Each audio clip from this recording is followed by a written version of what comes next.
jesono any sakaizako zay tsy mba nafoy ahy teo amin'ny fiainako izy rery ihany no safidiko ka nolorako ny fitiavako saoty sadristy amialo iatsarapo tsy ho voatanisako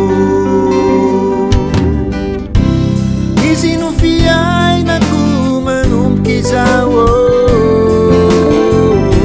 mamelombelona ny aim-panaiko ny eo anilanino fa ombiazako ka tsy atakaloko amizanizy ze sakaizako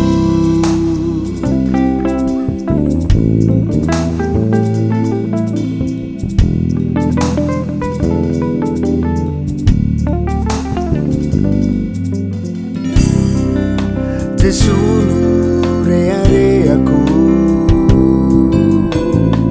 satria nafony ainy ho an'izao tontolo izao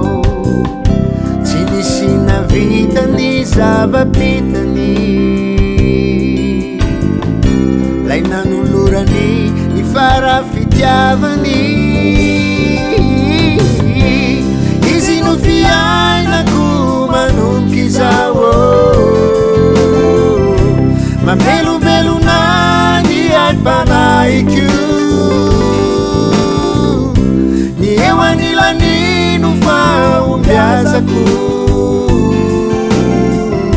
ka tsy atakaloko amizanizy ze sakaizako sakaizako sakaizako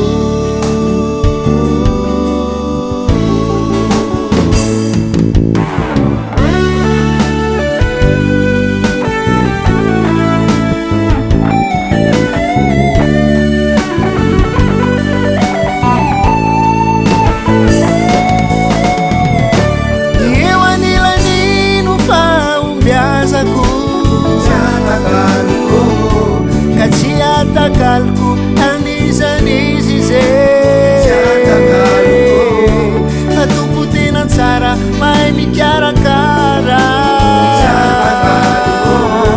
ka tsy atakaloko anizanizy ze sakaizako sakaizako sakaizako sakaizako